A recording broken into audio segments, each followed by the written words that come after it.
एक छोटी सी कहानी आपके लिए लेकर के आया हूँ। कहानी क्या, ये जो कुछ भी है वो सच्चाई है, इससे मुंह मत मोड़िएगा। मैं जानता हूँ कुछ लोगों को इससे बुरा भी लग सकता है और कुछ लोग इसको नेगेटिव वे में भी ले सकते हैं, लेकिन जो है वो सच है। अभी इस बात को सुनने के बाद भले आप लोग इस बात को न माने, लेकिन अकेले में इसको सोचिएगा कि क्या ये सच है। एक बार एक सेठ ने एक शोरूम खोला और एक बुजुर्ग को इनॉग्रेशन के लिए बुलाया। उद्घाटन के बाद जैसा कि होता है कि शोरूम के मालिक ने उन बुजुर्ग की बड़ी इज्जत की। बड़ी इज्जत अफजाई करने के बाद उनको बताया कि देखिए, यहाँ पे 21,000 चीज़ें हैं इस शोरूम में बेचने के लिए। इसमें से आपको जो भी चाहिए, जितनी चाहिए आप ले लीजिए। बुजुर्ग हंसे और बोले कि इनमें से एक भी चीज़ मुझे जीने के लिए ज़रूरी नहीं लगती। मुझे तो इस बात का ताज्जुब होता है, आश्चर्य होता है कि इंसान इन सभी गैर ज़रूरी चीज़ों का इस्तेमाल करता कहाँ है। अब देखिए, एयर फ्रेशनर के बिना किसकी सांस रुक गई?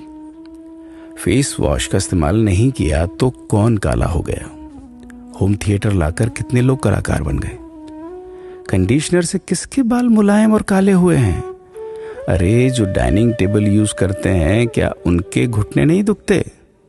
थोड़ा दिमाग पर जोर डालकर याद कीजिए कि हैंड वॉश के बिना आपके किस दादा के पेट में कीड़े हो गए थे। अगर हम डीओ मारकर निकलते हैं तो क्या लोग हमें सूंघने आते हैं? एक्चुअल में तो हम सभी इस प्रकृति को चुनौती दे रहे हैं, वरना बुगला जो होता है वो शैम्पू से नहाता है क्या? मोर अपने रंगों को संवारने या बचाने के लिए कौन सा कंडीशनर या फेस वॉश इस्तेमाल करता है? कभी किसी बिल्ली को मोतियाबिंद होता देखा है? किसी खरगोश के बाल कभी गिरते हुए या सफेद होते हुए देखे हैं? इनहेलर या बाम के बिना भी कुत्ते के सूंघने की क्षमता उतनी ही तेज है। मधुमक्खी का शुगर लेवल बिना दवाई के भी कंट्रोल में ही है। अलार्म के बिना भी मुर्गा रोज उठकर बांग देता है। दरअसल इंसान पैसा खर्च करके दुखी होने की चीजें खुद ही खरीदता रहता है। नेट बंद तो दुखी, लाइट जाए तो दुखी, मोबाइल का चार्जर खराब तो दुखी, केबल टीवी कट जाए तो दुखी, मच्छर मारने की दवाई ना मिले तो दुखी, महिलाओं को मेकअप ना मिले तो दुखी, मैचिंग कपड़े नहीं मिले तो दुखी। आजकल इंसान 10 मिनट में 20 तरह से दुखी और परेशान रहता है। बाकी तो गुड़ की रोटी या प्याज रोटी खाकर हाथों का तकिया बनाकर पीपल के नीचे जो आराम से सो जाता है, उसे दुखी करने के लिए तो फरिश्तों को नीचे आना पड़ता है।